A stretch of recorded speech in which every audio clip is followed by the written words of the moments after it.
Hindi po ba nakakatawa na buti pa ang pera, may mukhang tao, pero ang tao, mukhang pera. Buti pa ang pera, may mukhang tao, pero maraming tao, mukhang pera. Sana wag natin makalimutan kung bakit tayo ginawa ng Diyos. Hindi para mag-ipon ng pera. Hindi lang para maghanap ng ari-arian. Hindi lang para sumikat at tumanyag. Pero para saan ang buhay na ito? Para mahalin natin ang Diyos. Para mapangitan natin ang kaluwalhatian ng Diyos. Para tayo'y maging mukha ng Diyos. We were not created to be like wealth. To be like riches. To be like money. Dahil pag tayo ay nakahimlay na kamatayan, hindi pag-uusapan ng mga tao kung gaano ang karami ang pera mo sa bangko. Tama? Pag namatay ka, hindi naman pag-uusapan ng mga tao kung ano yung naging trabaho mo, kung ano yung nakamtam mo. Pag namakatay ka na, hindi pag-uusapan ng mga tao at makakalimutan nila yung mga ari-arian na naimpok mo, yung mga gamit na naipon mo.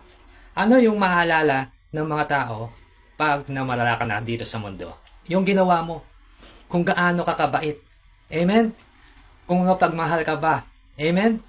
Kung naging mabuti ka ba. People will remember you not for the things that you are acquired, but people will always remember you for what you did, for what you give, for what you share. Yung pagsasakripisyo mo, yan yung maaalala ng mga tao. At yun din ang binibilang ng Diyos. Sino ang tunay na mayaman sa harap ng Diyos? Hindi sila yung mga nag-ipon habang sila'y buhay dito sa mundo. Pero yung sila yung mga nagbahagi, nagmahal, nagmalasakit habang sila ay buhay dito sa mundo. That is a very important lesson. Buong buhay natin, tayo ay nagpapagod, tayo ay nagtatrabaho, tayo ay nakikipaglaban, tayo ay nakikipagbunok sa buhay na ito, nagsisipag para magkaroon. Pero para saan? Iiwan din naman natin ang lahat ng mga ito. Di po ba? Wala kang dadalhin. So ano ang dadalhin mo pag nakaharap mo ang Diyos? Ano ang titingnan ng Diyos? Hindi yung laman ng pitaka mo, hindi lang laman ng bulsa mo, pero kung ano yung laman ng puso mo at kung ano yung itsura ng kaluluwa mo. And how do we make our souls beautiful? By following the examples of Jesus. By loving the unlovable, by helping the helpless, by forgiving the unforgivable, by praising the Lord, even though many times are so hard and difficult. That is how you make your souls beautiful. Doon gumaganda ang iyong kaluluwa. Ano yung sinasabi ni Jesus sa atin sa Ebanghelyo? Na kung iiwan natin ang lahat, huwag tayong mag-alala. Tayo ay gagantipalaan niya. God will reward us for our sacrifice. If you give it all to the Lord, and these rewards is bountiful, abundant, napakaklaro na sinabi ni Jesus.